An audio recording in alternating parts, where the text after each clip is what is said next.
Welcome to the Influence Factory podcast. This program is dedicated to support professionals who have a desire to develop their digital business influence so they can navigate through a fast-paced, constantly growing digital world. We invite newcomers as well as our family of business influencers to a place to play, share ideas, questions, tips, and guidance with other thought leaders around the globe. Sit back and enjoy our program with our host Dean Delisle as he interviews guests. News and commentary is provided by Kate Hassett and Jackson Delisle. Power Move lessons are provided by the Influencer Marketing Department at Social Jack. And production, editing, and distribution is provided by the Social Jack production team. All right, welcome everybody to another episode of the Influence Factory. We have a great show for you today, so let's go ahead and get started. For those of you that are planning on attending this year's 2019 Business Influencer Masterclass on May 30th, grab your tickets now. It's still early bird, right, Kate? Yep. Still gets to save off that early bird price. So right on. And guess what? We do half the work for you before you even get there. So I'm excited about that one for sure. How are you doing, Jackson? I'm doing great. It seemed like you were getting a little choked up over the class, so I just want to make sure you're doing okay back there. Yeah. So if they do want to pick up past episodes of the Influence Factory, where might they find that, Jackson? So actually, this is really cool because we just set up in the Social Jack Resource Center. At the top, there's a button that says podcast, and you can go view all past episodes, show notes, links to articles, and, all the good stuff. So you can view it there now, as well as on YouTube if you want to see the recording. And if you want to listen to the podcast, you can check it out on iTunes, Google Play, Stitcher, Spreaker, SoundCloud, and Spotify, as well as CastBox now. Wow. All right. So everybody's got choices. And there's our surprise guest coming in a little early. We'll be announcing you in just a few minutes, Mark. So if you want to hang with us, you can. If you want to wait, we're just going to cover a few more housekeeping items. So, Kate, if people want to play with us on social media, where do they play? So, of course, we're on Facebook, LinkedIn, Instagram at Social Jack, also on Twitter at @SocialJack. And if you are not in our Facebook group yet, you need to go ahead and message one of us and jump in. It's called Business Influencer Alliance. You search for it and request to join. You can watch a lot of these episodes right there. We post content. We really build a community for business influencers. And, of course, you can ask your questions live in there. So, Business Influencer Alliance on Facebook is the best way to join our community.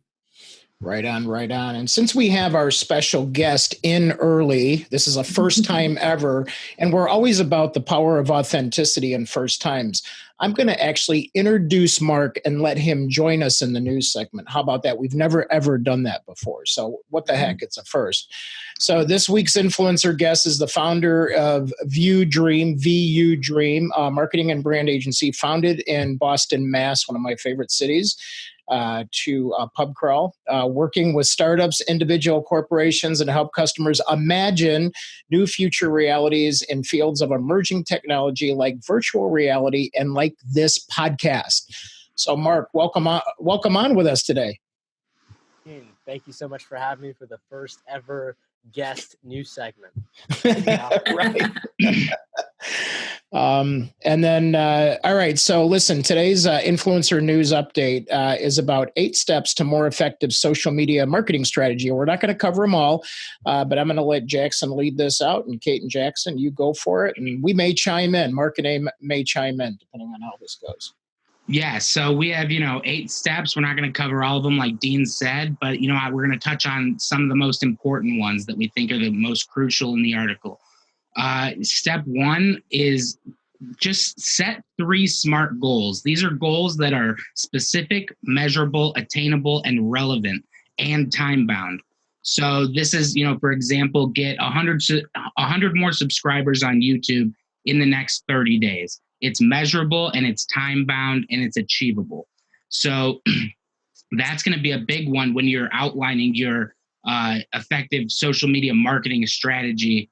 And, Kate, do you have anything to add on that, just with those goals? Or Yeah, so I say this a lot, but part of the hardest part about being in social media is people are always asking you why. It's like you're always trying to prove yourself. So if this is a position that you're in with your company, if you're trying to prove to them the benefits of being on social media, or maybe the influencers, the employee advocates within the organization of like why, a great way to do that is to set measurable goals, and then at the end of the test run or the experiment or whatever you want to call it, say this is what we did and this is what we accomplished. So I love setting goals.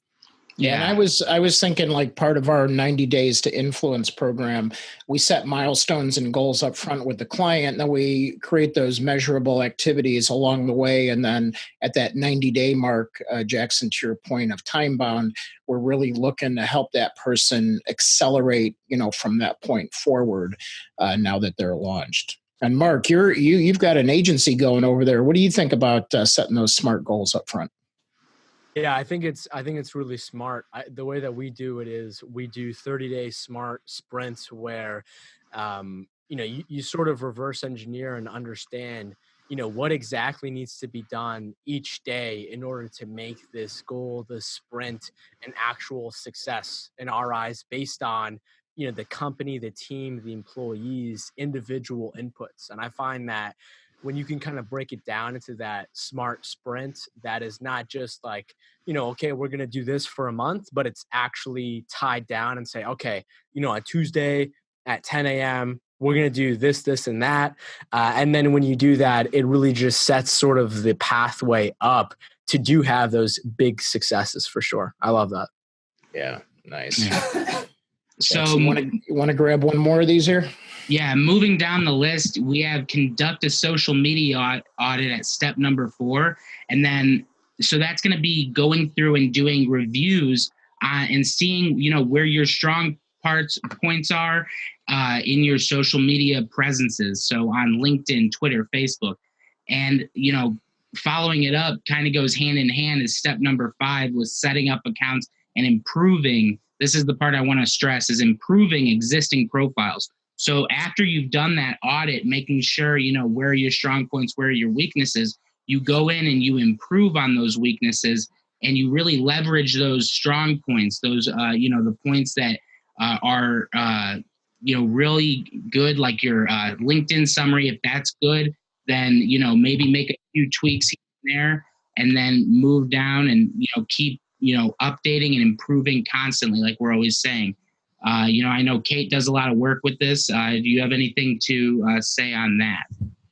Yeah, it's really important to be improving on your social media. So one thing we do when we bring on a new client is make social media recommendations. We essentially do this audit for our clients. And for those of you listening who aren't in charge of the social media for your brand, you are in charge of the social media for your brand, right? Your personal brand. So this is something you can do on your own behalf right now, and making sure that you're auditing your social media. That's multiple platforms, making sure the story lines up and it's consistent all the way through. So even if it's not something you do for your company, it's something you should be doing for yourself.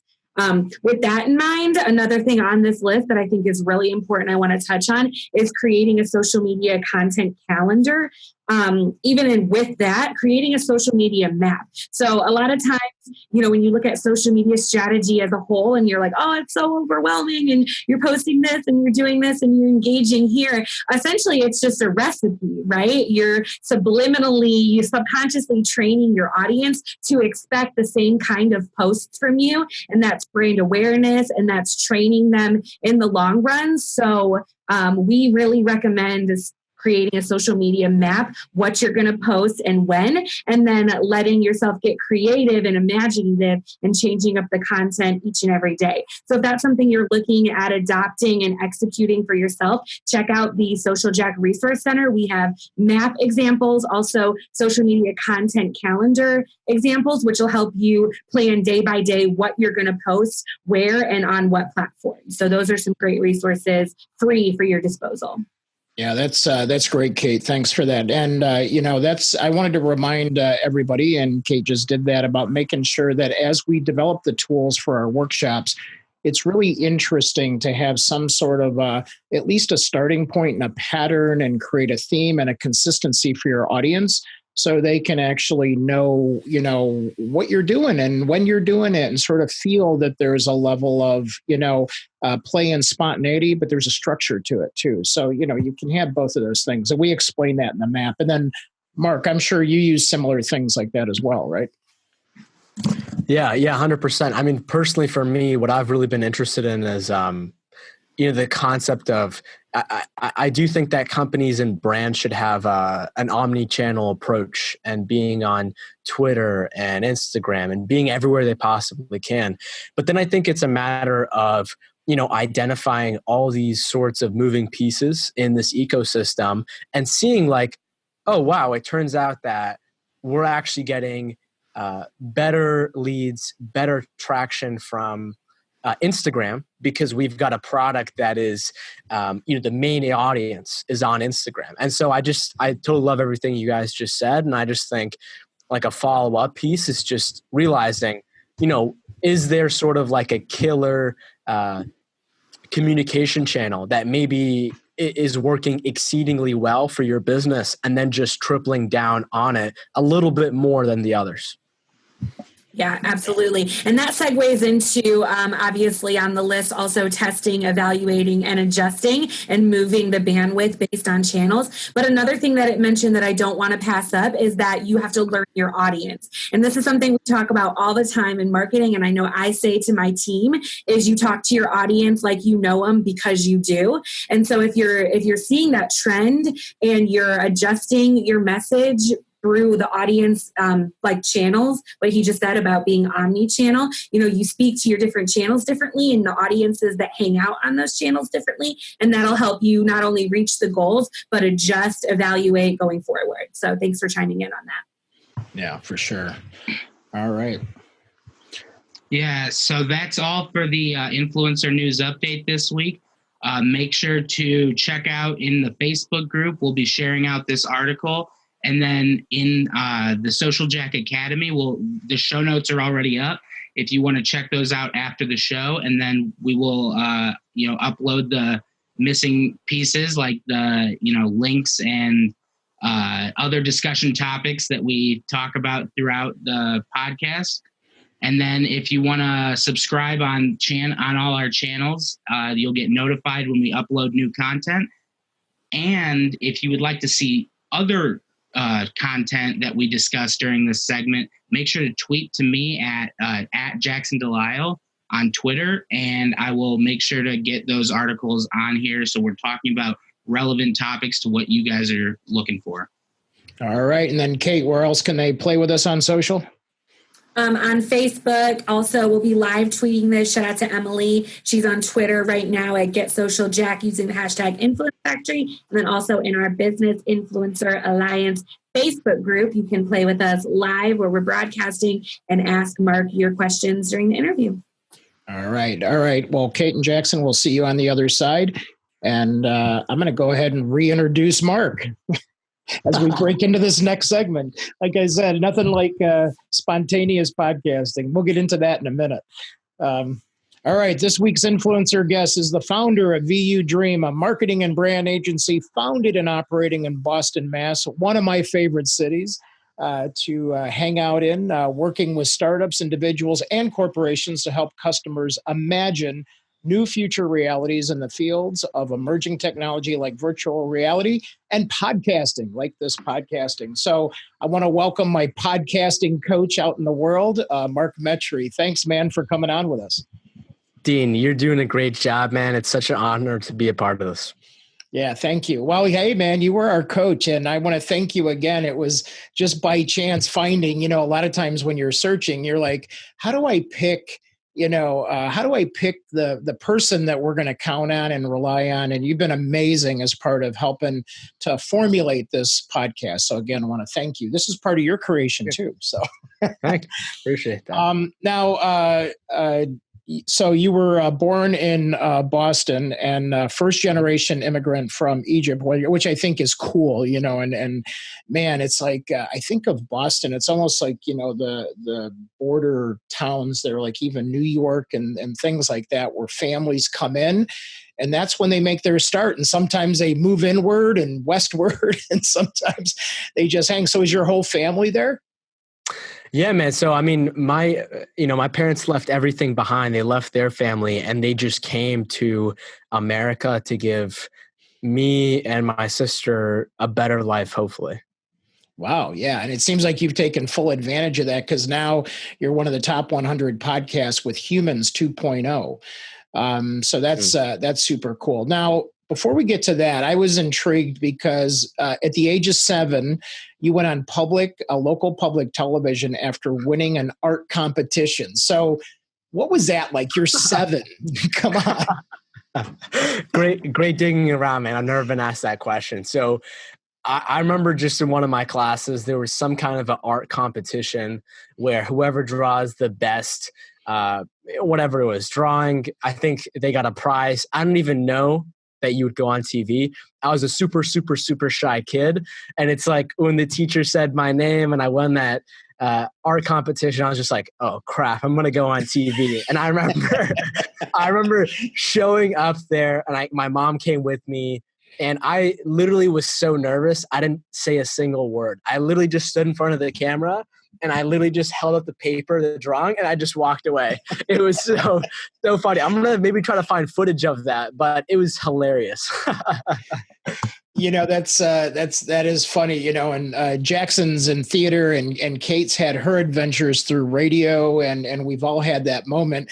And it's funny, I'm sort of reaching out to the audience here, does anybody remember that moment when you had that first like glimpse of fame and then you're like, oh my gosh, I remember I want to say I was in middle school and I took drama because my uncle was the drama teacher. And the first time, I'm practicing these lines and they say, you'll go on stage and literally there's hardly anybody in the audience, but it was the first time that lights were projected at my face and I couldn't see beyond the stage. And I would just remember being so scared and I forgot half of my lines. And then all of a sudden I was just, somebody had said, it was my dad or somebody said, if you get scared, just pause and breathe.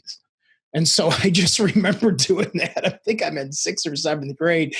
And I would just pause and breathe. And I said, I'm going to start over. And then I just started over. And then, magic was starting to happen. But it was like crazy, the fear that you feel. And to this day, when you're doing, because you do a lot of talks as well, do you have do you still feel that fear on the inside as you're getting up to do that? That's a great question, man. I mean, for me, like, I grew up with a ton of social anxiety. And so honestly, I still always sort of get fearful, especially like when I'm about to do like some major interview with like this big time person. Like, I think the nervousness is always there, but then I just think it's like a matter of doing exactly what you said, of just like pausing, taking a breath, and then just reassessing and just saying to yourself like, hey, I feel some of like this negative energy or this nervous energy. I'm just going to try to harness it into, maybe asking the best questions, being in the present moment. And I don't think it ever goes away, but it's just being able to harness it in your own hands. And it really does give you more power, more ability. Yeah, and so totally relatable to this program. I knew you were going to be running right on time or a few minutes late. And then I said, what's going to happen is Mark's going to probably come in right in the middle of the news or in community updates. And we usually introduce our guests later in the program. And it was awesome because I was like, I had the fear about it, but I was also like, okay, we'll just like wing it. And most of us are trained in improv and it was total improv. So hopefully you appreciated some of that. That was awesome, man. I mean, listen, I think that sometimes the best things happen when you do that, when you try to do something new. Sometimes maybe not, but yeah, I think that was a pretty cool experience. Yeah, and because we chop this up into segments, it'll be interesting. Jackson's probably thinking, "Oh man, there's another hour of editing," or whatever. Yeah. Sorry, Jackson, but you know what? It may become a thing. We don't know. Maybe we'll have, guest news commentary or something like that.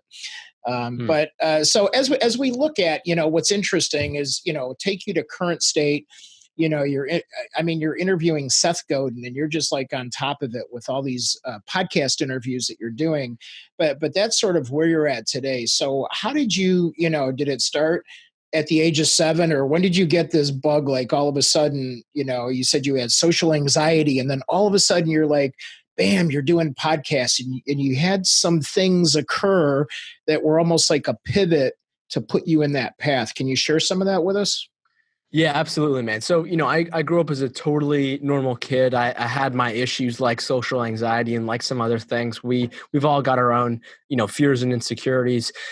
So, for me, like when I was growing up, one thing that I think was really pivotal for me is like, I got on the internet really young. I began to understand social media and all this internet stuff like back in 2011. So that was... What did that look like? Were you like YouTubing, or what was it? Yeah, believe it or not, like I had a YouTube channel. I had 35,000 subscribers. There was nobody on the platform that had like over 1 million. Like they didn't even have a monetization program or anything like that. And like honestly, I was doing it as just sort of like a fad thing. Like at that time, even though I am a really young guy, like I still remember people telling me like, wait, so you can learn stuff on the internet? Like it was just a completely foreign thing. You don't have to go to the library. And so I began to dabble with that stuff really early on. And it eventually led me to an opportunity when I was 15 years old, making like multiple 6 figures from previously not making any kind of money. And when that sort of happened for me, that began to expand my horizons, and it made me understand that there's so much opportunity out there in the world. And then, like the way that turned out is probably by the time I was 18, I just, personally went on a transformation sort of growth journey. I used to be somebody that was over 200 pounds. I didn't really have any deep relationships with people. I just really wasn't proud of the person who I was. And so I just kind of set on like this fiery path, like this blitzkrieg of trying to discover myself and trying to do all these new things. And for me, like the podcast was something that ended up being formed because I had been on this journey of, trying to incorporate all these nice, healthy habits, trying to spend my time the best way I knew how. But it's, it's very challenging. It's very difficult. And so I just thought like, hey, how do I go about getting in contact with somebody like Seth Godin or somebody that is a top author or a top expert in this specific area that I personally need help with in my life. And so the podcast just started as a way to like get the information I need to generate my own results in my own life. And as episode came on, I began to connect different dots. I began to take this information that I got and incorporate it and apply it and then come back. And it's been a crazy journey. Yeah. Yeah, that's cool. And I think one thing that attracted me to you is the fact that you called it Humans 2.0. And we talk a lot, we're all about activating the humans within a brand and humanizing the brand. That's, our influencer development program. And really, whether you're a brand of 1 or a brand of, 100,000, it doesn't matter. We train companies like GE Nationwide, some big companies, but we love the entrepreneurial spirit of somebody that says, I'm ready to be out there and I don't want to do this alone. And so I like the activation of the human element of social networking. So give me your perspective on that now, since you're the guy with Humans 2.0. Yeah, man. I mean, like I'll tell you this, so on my show, I have people that like Seth Godin, like Neil Patel, that are at like, the top of the top for people that we know of for like marketing. But then, I also have on my show like professional athletes, and you have the shortest basketball player in professional basketball player. I thought that was like Muggsy Bogues or something. And then I saw that episode and I was like, oh my gosh, I got to hear this. So it was cool. Dude, that's exactly it. And it's like, and there's like world-class chefs. And it's like, for me, my show isn't about, highlighting myself as an expert and, trying to put on this image that I'm like perfect and, people should only look at my information.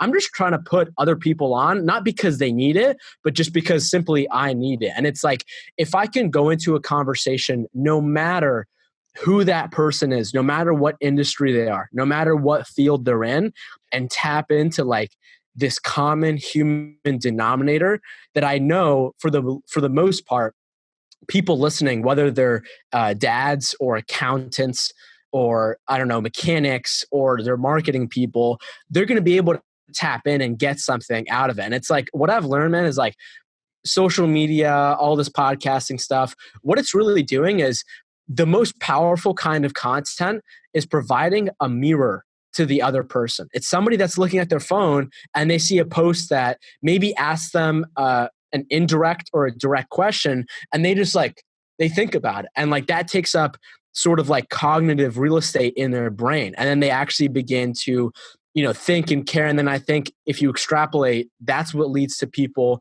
making decisions like buying things, selling things, making that decision to subscribe or to listen to that podcast. So I think it's all about hitting like that very, very genuine, valuable human denominator.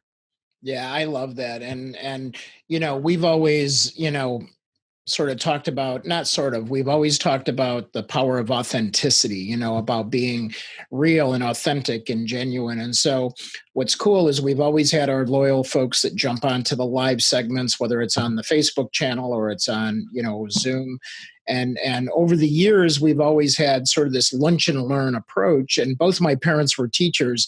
So no matter what business I had in the technology space, in the CRM space years back, it's always been like, how can, things are moving so fast. You think about when, no matter when you got into technology or business, how fast our world moves. And no, there is no one person that knows everything. But if you're willing to collaborate and partner and bring people together and share, I think that's sort of a good basic common thing. And it feels like where you sort of got hooked as well, right?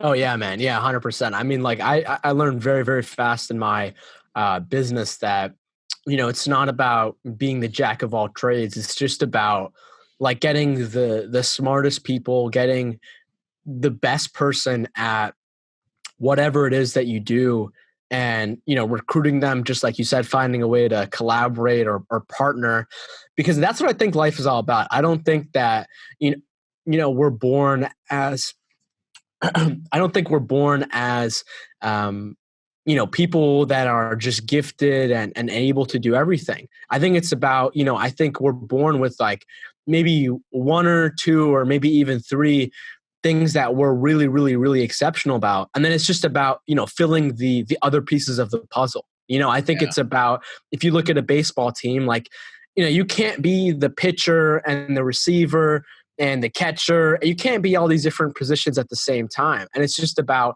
okay, who is the best pitcher that is out there that is going to complement my skills so we are a coherent, conducive team that just like generates and creates the best sorts of results for, whoever it is, our client, our partner. Yeah. Yeah, that's cool. Speaking of baseball, I think the Red Sox have a way better chance than the Cubs this year. So I'm just throwing that out there. I do follow both teams really close. I think actually Rick or somebody else was jumping into a big Red Sox. Are you a Red Sox fan since you're right there? Oh yeah, man. You've sort of got to be when you live here. Actually, they'll kick you out, right? 100%. Do you know who Wade Boggs is, by the way? Yeah, absolutely. Yeah, I met him like last week. It was pretty cool. But, did you? Yeah, I met him last week at like a charity event, and it was a very interesting event. That'd be cool though to have him on, right? Oh, dude, 100%. I totally blanked out, and I totally should have asked him, but I'm sure we'll see each other again sometime. I know. I was telling Kate I met somebody last night. Have you had Have you had Richard Branson on yet? No, I haven't. So I met like the right-hand person to him for Chicago Virgin Hotels. And she's like, anything you need, I can connect you to Richard. I can do this and that. And I'm like thinking in my mind, and I'm like, I couldn't even get the words out to like take the next step, but I've got her card, I've got her info, I got the connect. And she said she'll set us up with event space and all this other cool stuff. So, I was just building a relationship, but I was like, man, that would be like a big ask. So backing up a little bit, a lot of the people that are listening to us, possibly want to, move like you did and like we did and actually produce a podcast. And we have a lot of people come to us on this. We've held many workshops on it and things like that. And one thing, when you were coaching us, I was just totally inspired, and we'll get to tools and things like that. But people that are thinking about, like, they're in the beginning stages and they're like, wow, first of all, how do I get booked on a podcast? And then we're going to go into how would I build a podcast? So can you sort of share your view of the world on that?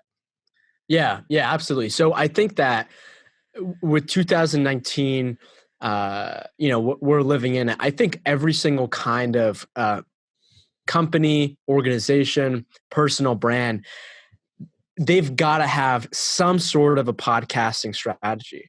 And what I mean by that is I don't necessarily think that, they should pull the trigger and start their own podcast if they don't want to, but you've got to have some kind of strategy, whether that's, your CEO getting on or whoever is in charge of PR and media, getting on like the top 10 podcasts within your specific niche or industry. I think that's critical. And I think that, when you begin to sit down and start this podcast, I think you've got to understand that it's really about the long-term game. I don't think it's about, producing a podcast for 6 weeks and then just saying like, all right, guys, we did it. I think it's a very, very much long-term strategy. And you can utilize a podcast in so many different ways. I don't necessarily think it's just about having a top 100 podcast and the goal of your episodes being seen by as many people as possible. You could use the podcast as like a business development tool, and maybe inviting on certain decision makers at companies that you want to interview for your podcast. And like you said, Dean, build that relationship on top of after. Whereas, if you were just to send them, maybe like a prospecting email, they may or may not respond to you. And so that's one strategy. Another company that I'm working for, they are a relatively like sort of a legacy corporation, very big, and they're trying to find a way to recruit young, new talent into their organization.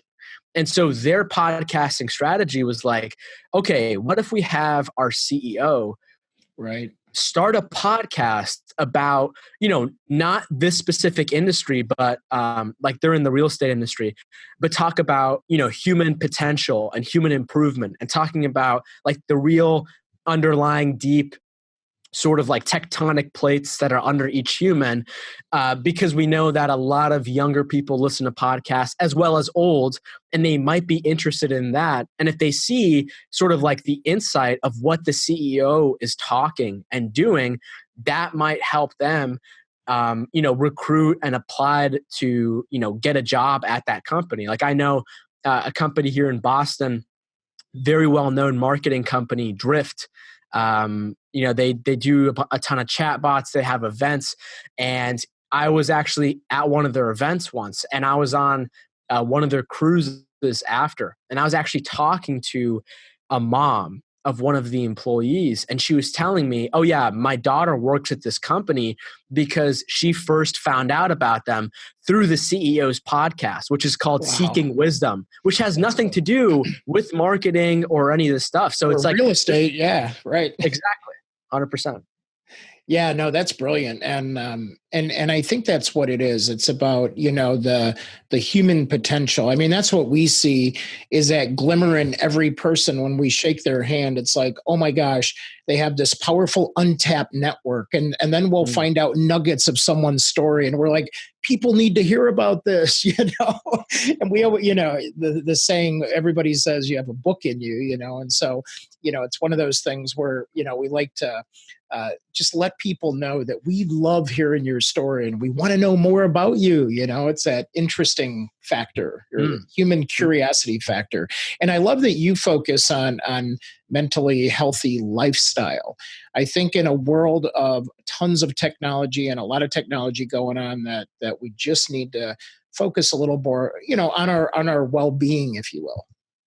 Yeah, man, I totally agree. Like, I think what's happened, Dean, is that the individual has now, more power ever before in human history because of technology. Right. And it's like, with power comes a ton of responsibility. You can use technology in sort of a haphazardly unconscious way, and it'll almost like abuse you. It'll it'll sort of, the parts of yourself, the parts of your character that are not well disciplined, that are not built on a strong foundation, technology can really squeeze that out of you, right? It's kind of like money. You give somebody who is, let's say, mentally poor, you give them a ton of money. You're going to see very quickly they run out of that money right away. They use it to kind of, abuse certain things, to buy things, bad things that they were never used to. But then it's like, you give a good person money and, they use that for amazing benefit. And it's like, I think that is really what's going on. And I think, just like the conversation we had before, like in 2011, 2010, this stuff was still super, super new. It wasn't even quote unquote mainstream yet. And I think because of the sheer speed that's happened, I think like we haven't had a time to like slow down and be like, whoa. It's like, what is the actual conversation? Like, what is the actual protocol? What are the actual methods and principles and guidelines that each human being should have, because we have an infinite amount of opportunity and power at our fingertips today. Like, I know personally for me, I focus a ton on my mental and my emotional. Like, I generally speaking, like, I don't use my phone for like the first couple hours of the day. I like to get that time to myself. For me, like, I shut off all notifications on my phone except for like a few contacts, some emergency contacts, because it's like, when I'm living my life, I just want to be focused on right now. I don't want to be, pinged on the like, if somebody wants my attention, like, they literally need to, tap me on the shoulder or something. and like, there are some other aspects, and this is really interesting, especially coming from somebody like myself who's in the virtual reality industry. Right. And that's like a super, super, maybe even existentially speaking, very strange sort of technological environment reality that VR is going to take. And I just think that in my life, I've learned that technology is just it's a double-edged sword, and the new powers, the new abilities that it's giving us reshift the conversation almost every single time for humanity. Like, if you were separated from somebody 10, 15 years ago, you couldn't contact them again. But it's like, imagine 10 years from now where you could hop into a virtual reality and see, I don't know, like your grandma that's living in Peru right in front of you, as if there's no difference. And it's like, with all these new emergences, we've got to have a new human conversation that makes sure, we put humans, the individual, first before all these little nifty gadgets and these apps and things like that. Yeah, and don't get me started, because I'm a time travel geek. So I think that VR is going to be our first glimpse into, like what you're saying, virtual time travel. But I've seen some of the under the hood technologies with VR and things like that, and it's just amazing. Some of the pieces, especially with all the data that we have in the world. Oh yeah, especially, I mean, I think when you look at it, especially in terms of marketing and advertising, like if people, I'm not saying this is 100% true, but if people spend a decent amount of time in a virtual reality in the future, whatever it is that they're on, like a headset or a neural implant or whatever it is, like you're going to know exactly what people are looking at. You're going to know even what emotion people are going to be Right. feeling when they look at something. You're going to be able to see, like, their eye twitch, their face move in this certain way. And honestly, it's a pretty scary conversation to Right. have. But I think that the sheer amount of data that we're going to have, I think it could potentially maybe even provide in some insights, some information to solve some problems that we have going on that we just don't maybe are even conscious of, or we don't have solutions for in our world today. Yeah, I'm intrigued by that. I've always been in this virtual meeting space scenario like we're in now, and I was an early adopter. I built my .com was like a virtual school. It was a B2B university, and we were delivering this when bandwidth was stretched, when people were still on dial-up and it was just really nasty and hard. And you'd have like the max headroom thing where it was like, people, it was all jerky and pixelated, and doing the best you could. And it was interesting. Even back then, it was about, being able to see someone's face and being able to hear that voice and make that human connection. And I think it's really in a space that, if you can't be side by side with someone, it's the next best thing. And that's what I like about, just to wrap it back to podcasting real quick, is the fact that I think if they can hear the CEO's voice, or they can hear the people within the organization, again, humanizing the brand, it is really interesting to see the difference when someone can actually hear the leaders or the people within the organization speak, and what a difference that makes for everyone that's connected to the organization, whether they're a partner or customer. You agree with that? Yeah, I think absolutely. And it's like, really, Dean, when you break it down, I think the real power of podcasting is that, you get to, whether it's you sit down or you pop in your headphones and you go for a walk, or you're at the gym, or you're just living your life, you actually now get to listen in on like a potentially 45-minute, 1 hour conversation. And I don't think we've ever had that with technology before. Like, we've obviously had video recording, we've had TV, but it's like when you begin to think about what is it actually like from a communication and honestly a psychological perspective standpoint of, this person now gets to listen to somebody else for that long enough of a period where you can get in a lot of deep and intellectual topics that you may or may not pick up from like a 60-second LinkedIn video post, or like a tweet. And it's like that, in which I think is the real power. I think like the number one, the best content for a human is obviously video, because you can see the person. But a lot of us are busy. A lot of us can't be looking on our phone. We're driving, we're commuting, we're at the gym. And I think podcasting is sort of the bridge to make like a super human technology communication work. Yeah, I love that. And you heard, I don't know if you heard Jackson at the beginning rattle off, and thanks to you, we got on Spotify and Castbox and all these other things that I don't even know what half those platforms are.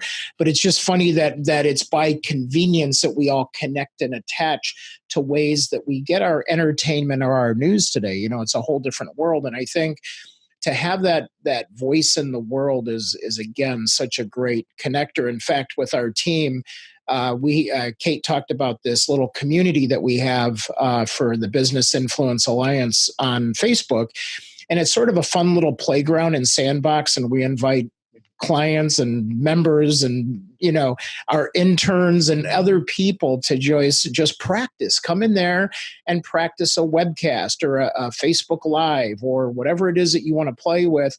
We just don't want you pitching stuff, but if you want to come in and teach people and be really a true influencer and thought leader, come on in and play with us. And so I think we're going to see more and more of that activated in the world, where it's available to whoever wants to play. You agree? Yeah, 100%, man. And I think like what I always think about, Dean, is just like, I think what technology is doing is I think it's enabling more communication. It's enabling more access. And it's like, dude, there's like an 11-year-old, very, very talented kid in like India that doesn't have access to Facebook, that doesn't have access to the information that you'd be sharing on this group, that, you know, if he heard it, he could then take that, apply it in his own life, and then come out with some kind of like world-saving solution to like fix cancer or something. And I think that's the direction that technology is going. And I'm really glad to see people like you and your team, Dean, that are enabling and facilitating this process happen in the world. Yeah, and I think we're just always giving people a chance. It's like everybody deserves to have that opportunity and that chance, and so that's again one thing that you influenced with us is there's some pretty cool. If you're getting into podcasting and any type of delivery of media, you shared some pretty cool tools with us along the way. So, are there any that you want to share with the audience today of things that, like, okay, if you're thinking about doing this, at least start here and check these tools out? Yeah, absolutely. So, I think if you're going to be doing a podcast remotely, I think that getting somebody on video, kind of like on this, is the best, because you see a lot of like facial expressions. You see a lot of like natural body language that can give cues for conversation. Probably another tool that I think is really beneficial is, and this is another good piece of advice of like, I think that if you want to start like a great podcast, I don't just think it's enough to create awesome content and just put it up on your podcast. I think a great way to get new listeners is to leverage social media, and not in the sense of like, just tweeting and saying like, hey guys, episode 16 is live with a link. I think you've got to be a little bit more interactive and almost give people like a gateway for your podcast. And if you can make like a 60-second promotional video. And for that, I personally use a tool, a website called headliner.app that makes it super, super simple. When you can do that and somebody on social media is just like scrolling through and they're like, wow, I just like picked up like a really great nugget just out of this 60-second snippet. I wonder how much I'm going to actually learn and benefit if I just listen to like this 30-minute or like this 45-minute free podcast. And that's the way that you get a crazy amount of listeners, just by doing that time and time again, adding up those numbers. Yeah. Yeah, we love that Headliner. That was a great one that you turned us on to. I'm so glad. Appreciate that. Now, what about influencers or people that have inspired you along the way? So, if you've interviewed so many people on human potential and things like that, who are some of the top go-to people that, really, really drive you? Yeah, absolutely. So one person that sticks out, Naveen Jain. He, I don't know if you knew who he is, but he wrote a book with Richard Branson. Right. He's an entrepreneurial legacy, even though he came from nothing. And I think that Naveen really just demonstrates this whole concept of abundance thinking, this concept that is sort of against the natural human nature of scarcity, of we have limited resources, we've got to hide them, we've got to store them up because they're going to run out and people are going to take them from us. But I think what he begins to provide, and what you begin to see in what he's doing in the real world, is like, he's got a space company called Moon Express. He's got a healthcare company that is doing something unlike no other. Like their main mission is to make chronic illness an option in the world. And it's like, I think that I'm not trying to plug my podcast or anything, but if somebody were to listen to like the 45-minute podcast episode that Naveen and I did, I really do think that it will fundamentally change the course of somebody's life, just because of the way that he's talking, like the way that the ideas, the topics that he brings up. I don't hear any other person doing it, and he's actually leading by example. Another person real quick is what's his face? Ed Milet. Oh yeah. Right. Ed Milet is a really great guy. I think he's like ranked in the world's top 50th people under the age of 50. And, one thing that he really demonstrated is, if you were poor and you're unhappy, when you're rich, you're probably going to be unhappy too. Like there's a level of income that you can get where, yeah, money does make a difference if you can't pay for rent and you can't pay for food. But after that, if you're just going along and you're saying like, man, my boss said this to me, I'm ungrateful for this thing happened to me. And then somebody gives you like an extra, I don't know, $100,000 a year, like you're still going to be that same person. Like you might learn some things through it, but I think like both of those lessons of just kind of like abundance level thinking combined with the practical reality of just being grateful for your life, being grateful in every moment, whether you've got, $500 million in the bank or whether you've got five, that is really like the key element here. And when you do be more grateful, you really do begin to actually imagine things that will pop up in your life to be grateful for. It literally reprograms your mind. Like there's this thing in our brain called the reticular activating system. Oh, yeah. And, I'm sure it, a lot of high performers know it. And it's like the best analogy is like you buy a new car and then now you see that car model everywhere you drive. Right. Whereas, like a week or two, you never even like saw that car anywhere. You think it's so unique. You think you're the one that got this cool model. And then all of a sudden you see them all, right? Exactly. And like the point is like you can begin to then do that for other areas, for other elements in your life. It starts with an experience of an emotion, and it starts with being grateful towards that opportunity. Because I think like another great guy who I've had on that ties really into this is like they've actually done studies that show if you are complaining, if you are ungrateful, if you are being negative, it shuts down like 90% of your brain that is created to detect opportunity. And it's like when you combine those things, like the best thing that could be great for your life, your business, is to be grateful and open and opportunistic, even when there are a lot of problems, even when there are a lot of struggles, even though there are a lot of issues that you're confused about and don't really know, because that's what I think really what counts. But those three just really stuck out. Yeah. Yeah, that's huge. And one last thing before we wrap up is on that point that you just made. I was actually just had queued up the one that you just talked about, that episode. But it's the amygdala hijack when up here you get all this stuff that is I call it garbage that has entered your system, of how you've developed up to this very moment. There's as much greatness and things to be grateful as there is garbage. And it's funny how our mind plays tricks, and that I call it cha-cha gets in the way, and those voices come up when you're like, and it just like pulls you out of there. It's like giving you the hook off the stage, it's like, what, and you're right. It's, and I say it creates an awareness in the moment where you're like, we tell people, it's like our scouting and drafting system. It's like there is an opportunity with the person right before your very eyes. Why do you need 10,000 more followers? What about being in the moment with this person? There's magic in there, So I love that. I love that. You explained that beautifully. And I think that when you just begin to look at it, like, a great quick lesson that my dad taught me when I was really young. So I was working at his pizza store. And so I was taking an order on the phone, and there was also a customer in front of me because I was manning the register. I was being a cashier and also the phone. And what my dad told me is that, you should always pay attention to the person that's right in front of you.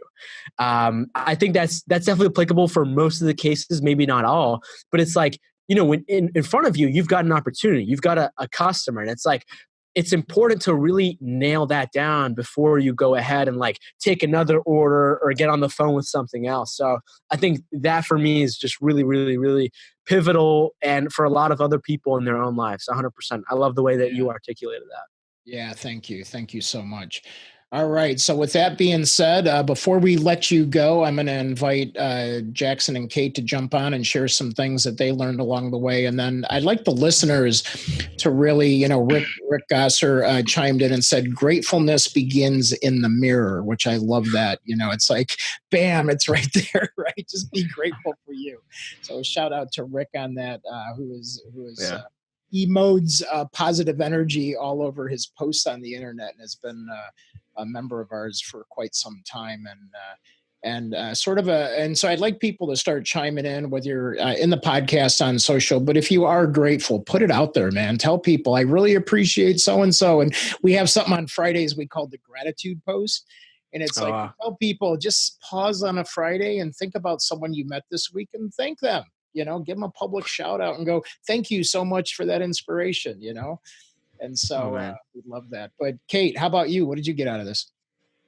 Well, I was really excited for this episode because I follow Mark online and I'm also a podcaster, radio personality turned podcaster because I all of a sudden had a public transit commute in the city of Chicago that I had to fill some time with.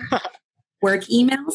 And I also do podcasting on the side, and I'm thinking about launching my own at the moment. So it was interesting to hear your story and how you go about it and how you're an advocate for brands having a podcast for, brand awareness. And that's something that I think about all the time. And it's led me to new podcasts and new influencers to follow. And, always I like to be like learning and listening. And so I love podcast for that reason. And I recently went to go see a live show for a podcast that I follow.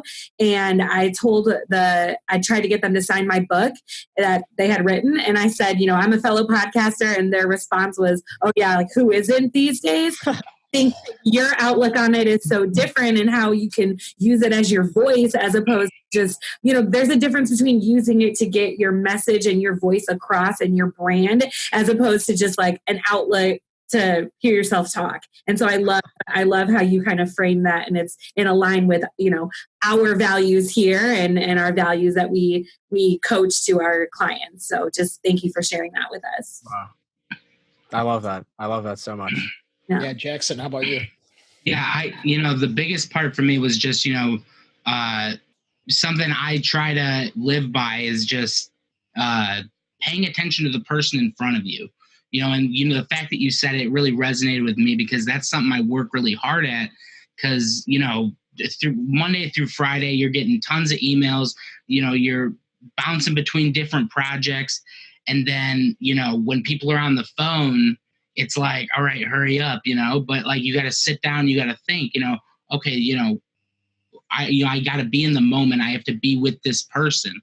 And I really like that you mentioned that and you didn't leave that out because that's such a big thing. And then again, thanks for turning us on to Headliner because I've mentioned it, the past few weeks on, the podcast. So it's really helped us out. And I really like, using it. Very easy to use. Highly recommend to anyone who is, starting their podcast, putting out and promoting their podcast. But it's all thanks to Mark. He showed us that tool and, really helped us. And coached us a whole bunch more. I mean, there's like countless things that all of a sudden we went through. And Mark, I don't know if you've heard, like we've had some new voiceover done. We have our own music that we've licensed and, sort of just given it a whole new flair ever since you came along. So from the bottom of our heart, definitely want to thank you for that. And then we always like to thank people that engage with us.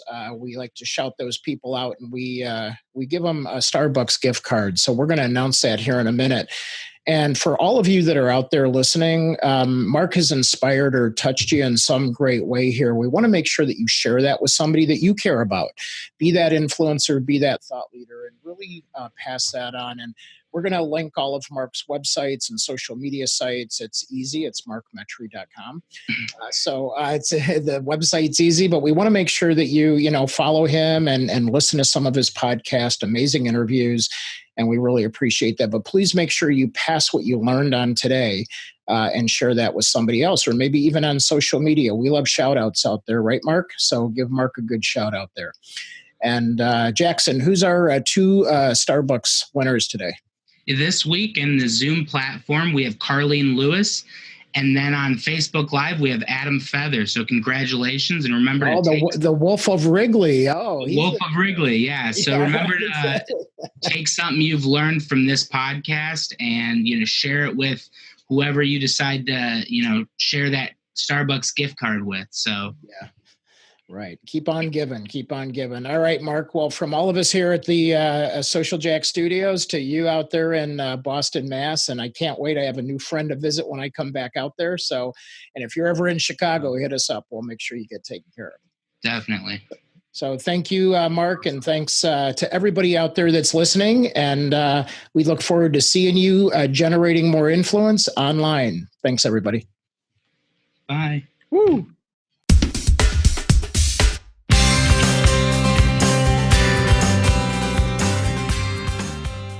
Thank you for listening to the Influence Factory podcast. We welcome feedback and suggestions. You can provide these by visiting our website at www.myinfluencefactory.com. And if you are interested in Social Jack's 90 Days to Influence program, you can simply go to 90daystobusinessinfluence.com and simply ask for the next steps. While our program airs regularly on Zoom webcasts and Facebook Live on Wednesdays at noon Central, we invite you to download episodes on your favorite channel: YouTube, iTunes, Google Play, Stitcher, Spreaker, SoundCloud, and who knows where else in the future. We will also provide occasional on-location live streams with special guests that we will announce in our community Facebook group, Business Influencer Alliance, as well as on all Social Jack channels. Our mission is to help you build your digital business influence with this podcast, as well as inspire, educate, and entertain those who are hungry to collaborate in a cool place with cool business professionals just like you.